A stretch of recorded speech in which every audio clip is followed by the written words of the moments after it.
মার্কিন প্রশাসন অবৈধ অভিবাসীদের নিয়ন্ত্রণে নতুন পদক্ষেপ নিয়েছে।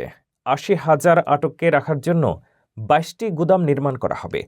টেক্সাস, ভার্জিনিয়া ও অন্যান্য রাজ্যে বড় ও ছোট হোল্ডিং সেন্টার স্থাপনের পরিকল্পনা রয়েছে।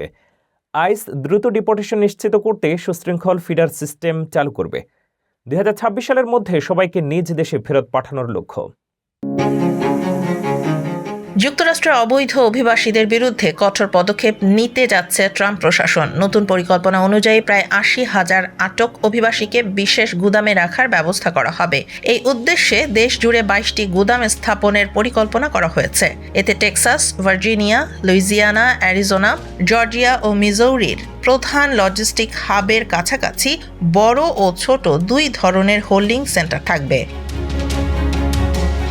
বড় সেন্টারে ৫,০০০ থেকে ১০,০০০ বন্দী থাকবে, আর ছোট সেন্টারে ৫০০ থেকে ১,৫০০ জন রাখার সুযোগ থাকবে। এই ফিডার সিস্টেম বা সরবরাহ ব্যবস্থার মাধ্যমে দ্রুত দেশান্তর নিশ্চিত করা হবে। ইমিগ্রেশন অ্যান্ড কাস্টমস এনফোর্সমেন্ট ইতিমধ্যেই ঠিকাদারদের সঙ্গে যোগাযোগ শুরু করেছে। বর্তমানে মার্কিন ইতিহাসের সবচেয়ে বেশি ৭০,০০০-এর বেশি অভিবাসী আটক রয়েছেন। ২০২৬ সালের মধ্যে তাদের সবাইকে নিজ নিজ দেশে ফেরত পাঠানো হবে।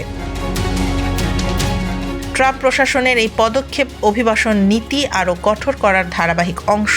পরিকল্পিত গুদামগুলো বড় শিল্প গুদাম সংস্কারের মাধ্যমে তৈরি হবে এবং দেশ জুড়ে অভিবাসী নিয়ন্ত্রণ ও নির্বাসন কার্যক্রমকে আরও কার্যকর করার লক্ষ্যে কাজ করবে।